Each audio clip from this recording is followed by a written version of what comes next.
मिला के मेरा कहने का मतलब ये है कि इस यात्रा में सबसे ज़्यादा जो योगदान है वो आपका खुद का ही होगा। खुद पे आपका भरोसा होना चाहिए, आपके अंदर जुनून होना चाहिए। जुनून होगा तो वो जुनून जो है ना मेहनत होगी तो मेहनत से बाकी सब जितने भी जो गुण हैं, सद्गुण हैं, जो इस तैयारी के लिए ज़रूरत होती है, वो अपने आप जो है आपके अंदर विकसित हों। और दूसरा, फ्रेंड सर्किल जो है ना, वो अच्छे लोगों को सेलेक्ट करें। क्योंकि स्टूडेंट पे अगर सबसे ज़्यादा असर होता है तो उसके दोस्तों का होता है। अब देखो मैं उदाहरण दूं, जैसे एफएम पे जयपुर को साफ रखो, राजस्थान को साफ रखो, सफाई सफाई अभियान केंद्र सरकार मोदी जी से लेके या नगर निगम तक कितनी अवेयरनेस होती है, कितने सारे विज्ञापन लगे हुए हैं जयपुर के अंदर स्वच्छ रखें, स्वच्छ भारत अभियान। आपके नोटों के ऊपर 500 के नोट के ऊपर भी लिखा हुआ है स्वच्छ भारत अभियान। और जगह जगह इतना सारा, आपके कान पे जूं भी नहीं रेंगती। और ये सिंपल सी इतनी अच्छी बात है कि किसी को डाउट भी नहीं है इस पे कि भाई सफाई नहीं रखनी चाहिए, ऐसा भी कोई नहीं मानता। सब मानते हैं हाँ सफाई रखी जानी चाहिए, हमारा शहर है, अगर ये साफ सुथरा हो तो कितना अच्छा लगे। अच्छी बात भी है, सही बात भी है। रोजाना आपको रिकॉल भी करवाया जाता है, आपको कोई फर्क नहीं पड़ेगा। आप वैसे ही करो, जहां डालना है कचरा वहां डालो। मैं क्लास में कई लोगों को यूं समझा देता हूं कि हेलमेट पहन के चला करो। जिंदगी माता पिता की आप उम्मीद हो, आपके कुछ हो गया और बिना हेलमेट की वजह से हर साल लाखों लोगों की मौत होती है, ये भी एक फैक्ट है। तो प्लीज, जोर क्या आ रहा है, आप हेलमेट पहनो। और अगर नहीं पहन रहे हो तो इसका मतलब यह है कि आपको अपने माता पिता से कोई दुश्मनी है, आप चाहते हो कि कहीं ना कहीं मर ही जाओ ताकि वो भुगते। उन्होंने तुम्हारे जैसे नालायक को जन्म दिया ही क्यों, इसलिए वो भुगतने चाहिए। तो इस वजह से शायद मैं तुम नहीं पहनते हो। इतना सारा उपदेश देता हूं, और उसके बाद यहां से झांक के पार्किंग में देखता हूं क्या किसी पे असर हुआ। दूसरे दिन देखता हूं एक आधा हेलमेट भी एक्स्ट्रा आया ना। तो सार्वजनिक रूप से कही गई बात का व्यक्ति पे ज्यादा असर नहीं होता। लेकिन आप और आपका दोस्त जा रहे हैं और आप कचरा फेंक रहे हो और आपका दोस्त कहता है अरे यार नहीं नहीं यहां यहां मत फेंक यार, कचरा नहीं फेंकना चाहिए, आप पे उसका असर होगा। ठीक है, तो इसलिए व्यक्ति स्टूडेंट पे सबसे ज्यादा जो असर होता है वो उसके फ्रेंड्स का होता है, दोस्तों का होता है। अगर उसके व्यक्तित्व में कोई चेंज आएगा तो दोस्त जो कहेंगे उससे जरूर आएगा, अदरवाइज जो है वो कोई किस माथा फोड़ दे भले कितना ही, मैं भले ही क्लास में कितना ही कह दूं कि ऐसे पढ़ाई किया करो, ये किया करो, ये किया करो, आप पे उतना असर नहीं होगा जितना आपके दोस्त की गोबर सलाह का होगा। एक आया था ऐसे ही, एक टीचर्स डे पे आया था कि घर वाले जो उपदेश देते हैं वो ठेठ ऊपर से जाता है, शिक्षक देता है वो थोड़ा ऊपर से जाता है, और दिमाग में वही सलाह घुसती है जो दोस्त की। तो एक ऐसा मीम बना हुआ है, अब नहीं देखा हो तो सबसे ज्यादा असर तो इसलिए आप इस तैयारी की यात्रा के दौरान ऐसे दोस्त चयन करें जो हमेशा पॉजिटिव बात करते हो, सकारात्मक बात करते हो। ये नेगेटिविटी की बात करते हैं यार ये हो जाएगा यार नहीं होगा यार, वैसे नकारात्मक बातें करने वाले लोगों, निराशाजनक बातें करने वाले लोगों से दूरी बना के रखें। या तो या फिर उनको अपना मिशन बना ले कि वो जो निराशाजनक बात करे फटाक से उसकी बात काट दो। तो पॉजिटिव बात करने वाला होना चाहिए हमेशा, पढ़ाई की बात करने वाला होना चाहिए। ये जो राजनीतिक चर्चाएं, क्रिकेट की चर्चाएं, वेब सीरीज और फिल्मों की चर्चा करने वाले व्यक्तियों से दूर रहें। ये आपके, और सोशल मीडिया से तो वैसे ही दूर रहना ही है आपको। सोशल मीडिया वाले फ्रेंड तो किसी काम के ही नहीं होते वैसे भी। ठीक है, तो आप ऐसे दोस्त जो पॉजिटिव बात करते हो, जो खुद अच्छी पढ़ाई करते हो, और तो वो एक जो ग्रुप होगा, क्योंकि मैंने देखा है हमारा जो ग्रुप था, दुर्भाग्य से मेरा सिलेक्शन नहीं हुआ, लेकिन दुर्भाग्य या सौभाग्य जो भी है, लेकिन हमारे फ्रेंड सर्किल में लगभग सभी लोग सेलेक्ट हो गए।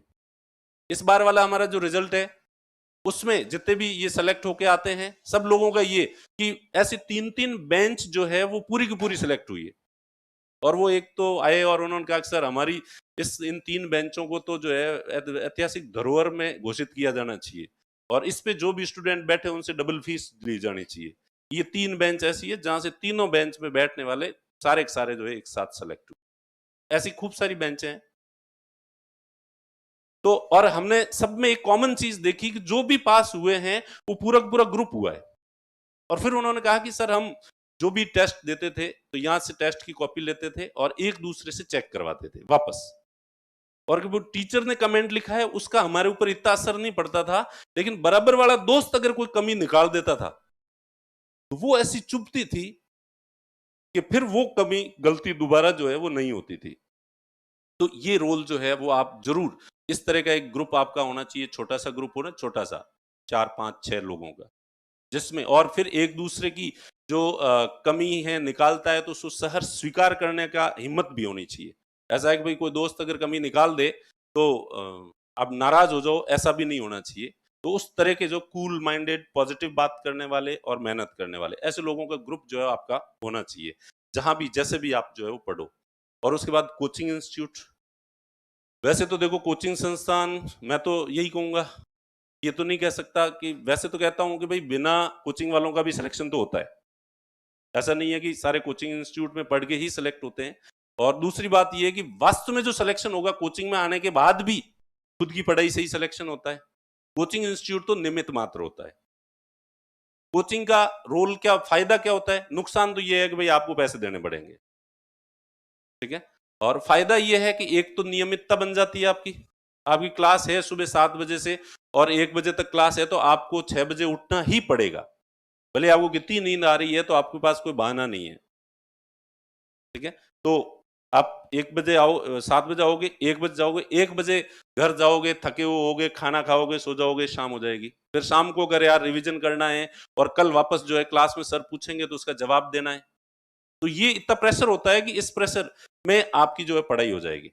आप घर पे हो, सो रहे हो, सुबह 7 बजे भी सो रहे हो, 8 बजे भी सो रहे हो, आपकी रणनीति स्ट्रेटेजी जो है वो उतनी अच्छी से सेल्फ स्टडी में नहीं बने। अगर आप सेल्फ डिसिप्लिन हो तो निश्चित रूप से आपको कोचिंग की जरूरत नहीं है, लेकिन आप आत्म अनुशासित उतने ज्यादा नहीं हो तो एक फायदा तो ये है। दूसरा फायदा ये है कि जो टीचर आपको पढ़ा रहा है उसको उस सब्जेक्ट का 10 साल का 15 साल का एक्सपीरियंस है, तो वो 10 साल के एक्सपीरियंस को निचोड़ के एकदम से आपके सामने रख देगा। और आप अपने लेवल पे चीजों को जीरो से शुरुआत करोगे, पढ़ोगे, तो उस लेवल तक पहुंचने में आपको जो है वो समय लगता है। फिर जो मैं कह रहा था कि एक ग्रुप जो है वो अच्छा ग्रुप बनने की संभावना जो है यहाँ आपको ज्यादा रहती है। कंपटीशन की भावना रहती है आपकी एक दूसरे से कि अच्छा ये लोग इतने पढ़ रहे हैं तो मुझे भी पढ़ना है। वो प्रेशर जो है वो आपके ऊपर जो है वो क्रिएट होता है। तो ये कुछ फायदे हैं, ठीक है। आप घर जाते हो तो कोचिंग क्लास है तो आपको छुट्टियां खत्म होते ही वापस आना पड़ेगा, और कोचिंग नहीं है तो घर गए तो 3 दिन के लिए थे और कब 3 दिन 13 दिन में बदल गए आपको खुद को ही पता जो है वो नहीं चलेगा। रूम पे बैठे हैं, दोस्त आया, ले चल फिल्म देखने चलते हैं, ले चल फिल्म देखने चलते हैं, नहीं तो कि मेरी क्लास है, अरे यार सॉरी क्लास है इसलिए मैं फिल्म देखने तो नहीं चल सकता। तो और कल टेस्ट है, मंडे को टेस्ट है इसलिए संडे को, कि सर, अब बच्चे स्टूडेंट कहते हैं कि सर ये टेस्ट जो है वो मंडे को मत रखो प्लीज, हमारा संडे सारा खराब हो जाता है, क्योंकि संडे दिन भर हमारे दिमाग में ये रहता है तो हम छुट्टी तो एंजॉय नहीं कर पाते संडे की। तो हमने कहता है इसीलिए तो हमने मंडे का रखा है कि ताकि तुम संडे की छुट्टी को एंजॉय नहीं कर सको, क्योंकि संडे की छुट्टी तुम्हारे काहे की, मजदूरों की होती है अमावस की छुट्टी। तुमको अफसर तो हो नहीं, सरकारी नौकरी में तो हो नहीं जो संडे की छुट्टी, काहे की संडे की छुट्टी, तुम्हारा अमावस हो उस दिन कह देना, रख देंगे एक दिन जो है छुट्टी। तो ये कोचिंग के जो फायदे होते हैं। उसके बाद स्प्रिंग बोर्ड एकेडमी, अब कोचिंग खूब सारे हैं, वही वाली बात के सारे अच्छे होते हैं, लेकिन हम कहेंगे कि हमारा वाला थोड़ा ज्यादा अच्छा है। अब कल ही एक स्टूडेंट आई और उसने कहा कि सर इतनी भीड़ है यहाँ, तो एक क्लास में जो है इतने इतने सारे स्टूडेंट है। तो मैं कहा बिल्कुल ये तो है ही है, कि नहीं सर मैं तो इमेजिन किया था कि एक बैच के अंदर मैक्सिमम 100 स्टूडेंट होंगे। तो मैं कहा तो कि सर इतने बच्चों में कैसे पढ़ा जा सकता है? मैं कहा अभी तक तो इतने सालों से तो पढ़ ही रहे हैं और ये कोई भीड़ अभी हुई नहीं है, पिछले 7 8 साल से तो इतनी इतनी भीड़ ही है यहाँ पे, और उसमें बैठ के इतने लोग सेलेक्ट तो हो गए हैं। और पढ़ने वाला है वो तो महापुरुष तो अपने सारे रोड लैंप के नीचे बैठ के पढ़े हैं। तो जो पढ़ने वाला होता है वो तो कहीं पे भी पढ़ सकता है। प्लस मैं कहा इसको नेगेटिव लेने की बजाय इसके बारे में ऐसा सोचो कि यहाँ इतनी भीड़ क्यों है, कुछ तो होगा जो इतनी भीड़ है। तो इसको तुम नेगेटिव भी ले सकते हो और इसको पॉजिटिव भी ले सकते हो। और मैं क्या, दूसरी ऐसी कई जगह हैं जहां आपको 30 30 40 40 बच्चे मिलेंगे, वहां जाके पढ़ लो। अगर तुम्हें भीड़ से ऐसा है कि नहीं भीड़ में मैं नहीं पढ़ सकता, तो मैं क्या वैसे इंस्टीट्यूट भी खूब सारे हैं। तो भीड़, और फिर भीड़ देखो, भीड़ से ज्यादा भीड़ है, नो डाउट। और हमारे जो थोड़ी बहुत कोई बुराई करे तो अब क्या करे, उसके बाद दूसरा लॉजिक नहीं है तो वो यही कह सकता है, अरे वहां इतनी भीड़ है इसलिए तुम पे ध्यान नहीं दिया जाएगा। पर्सनल अटेंशन टीचर का जो है, तो मैं हर सेमिनार में कहता हूं कि देखो, ये जो भीड़ है, राजनेता और शिक्षक, विशाल जन समूह को देख के उनके अंदर जो जोश आता है, अब आप ही इमेजिन करो कि वो बच्चे वहां इतने खड़े हैं और इस तरह से बैठे हैं, तो अच्छा पीछे मुड़ के देख रहे हैं खड़े हैं भी कि नहीं है। वो एक पहले देखो, नेता जो होता है ना, वो इस तरह के भाषण, जो एक हमारे मिलने वाले ही थे, एक मित्र थे, और कोई आरएस फ्री का पहले के जमाने में कोई कट ऑफ को लेके या ऐसे यूं एक आंदोलन चला, तो आंदोलन चला तो उसमें कोई ऐसे 8 10 20 लोग ही जाते थे, तो फिर वो उसमें से ही एक नेताजी जो है वो पनप गए। उन्होंने कहा मैं आंदोलन को आगे बढ़ाऊंगा, और आंदोलन में उन्होंने फिर एक दिन ये भाषण दे कि जब तक ये विशाल जनसमूह अपने साथ है, राजस्थान सरकार की हम ईंट से ईंट बजा देंगे। तो 10 15 ही लोग थे, सबने पीछे मुड़ के देखा, क्या पता थोड़ी देर में कोई आगे हो, वापस देखा तो कि नहीं, आदमी तो 10 15 ही है। तो नेताओं को कॉन्फिडेंस ही होता है वैसे, ठीक है। तो वैसे के वैसे मुझे याद आ गया, अच्छा तुम लोगों ने पीछे मुड़ के देखा कि वाकई खड़े हैं भी या नहीं खड़े हैं। खड़े हैं।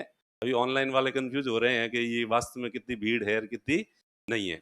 तो अब आप ही इमेजिन करो कि यहाँ पे अब 30 40 50 100 बच्चे बैठे होते, तो मेरे वहां सुन के ही जो है यहाँ आने की इच्छा ही नहीं होती। अरे यार, फ्लॉप हो गया, सेमिनार फ्लॉप हो गया, आए नहीं लोग। और उसके बाद मैं आता भी तो इतना मरा मरा सब बोलता कि अब बल्ले दो रे यार। और जो यूं दिखते हैं तो एकदम जोश डबल होता है। तो शिक्षक और राजनेता जन समूह को देख के ज्यादा हौसला उनका बढ़ता है, कॉन्फिडेंस बढ़ता है, ठीक है। और उसके बाद उनके पढ़ाने का जो जुनून है वो डबल हो जाता है। इसलिए ये अपने आप में भीड़ होना, एक तो वैसे तो भीड़ होना हर जगह वो नहीं होती है, पर फिर भी भीड़ होना, एक तो है कि ज्यादा लोग विश्वास करते हैं तो कोई तो बात होगी इनमें, इसलिए इतने लोग आ रहे हैं। प्लस पढ़ाने वालों का भी हौसला जो है वो ज्यादा बढ़ता है इससे।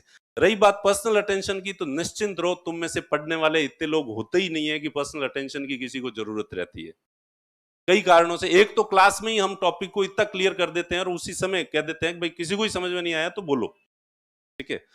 तो उस समय जो क्वेश्चन होते हैं वो होते ही नहीं है। वैसे तो हम तो कहते हैं कि क्वेश्चन भी आए तुम्हारे अंदर दिमाग में आए तो तुम रजिस्टर के आखिरी पन्ने पे लिख लो, और हमारे पास दिव्य दृष्टि है, हम उसको पढ़ लेंगे और उसका जवाब दे देंगे। और जब तक टॉपिक खत्म होगा, तुम्हारे सारे सवाल जो जो तुमने सोचे थे मन में, सारों के जवाब वैसे ही मिल गए, तुम्हें पूछने की जरूरत ही नहीं रहती।